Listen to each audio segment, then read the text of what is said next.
Okay, let's talk about category B, space margin, scale B10, stop position. So ICBC says you must stop the correct distance from the legal stop position. Refer to stopping at intersections in the Learn to Drive Smart Guide for more detail. Okay, so this stop sign reads as stop at the appropriate place. It doesn't actually tell you where that is. So we say, if you have a stop line, stop before the stop line. So number 1 over here, okay? So you should stop the moment you don't see the stop line in front of you. That's where you should have already stopped. If you don't have the stop line, but you have crosswalk lines, then stop before the first crosswalk line, and that's number 2. Okay, so that's going to act as your stop line. If you have no lines in front of you, check if you have sidewalks on either side. So do we have a sidewalk over here, and do we have a sidewalk over here, right?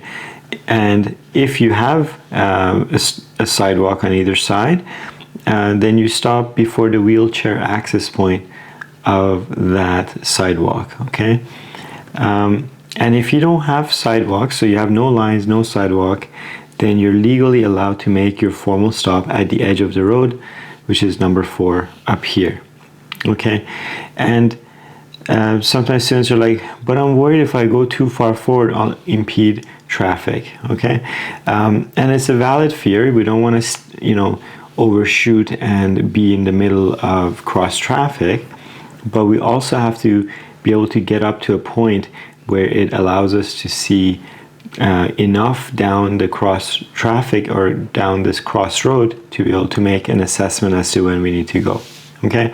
So if we're coming up to continue straight at this intersection, let's say we've stopped at this stop sign, at our stop line, now we're trying to inch forward to get a better line of sight. Let's say there's a hedge here and something that's making it hard to see here. So stop before the stop line and inch forward in a straight line if you can't see. And from your point of view as a driver, the edge of the new road should not be any closer to you than your side mirrors. So as you're inching forward, when you connect this curb and you connect an imaginary line in your mind, that line from your point of view as a driver should go into the corner of your mirrors. If it's any closer or any further into your car, that means the front of your car is sticking out too much into the road here, okay? But what happens oftentimes with students is they're nowhere near this, and sometimes you don't need to go all the way right to the edge, but sometimes they're waiting over here or way over here or over here, and it's still not giving them enough of a line of sight to be able to see far enough down this road to be able to make a call, okay? And it's the same idea if you're coming up to make a right turn at a regular stop sign, right? We stop at the stop line, so stop before the stop line and inch forward in a straight line if you can't see, okay? So if it's a right turn, we're gonna slightly angle to the right if the curvature of the curb here allows for it. And as you curve to the right, the front left corner of your car is the part that's going to be sticking out the most into the road, okay?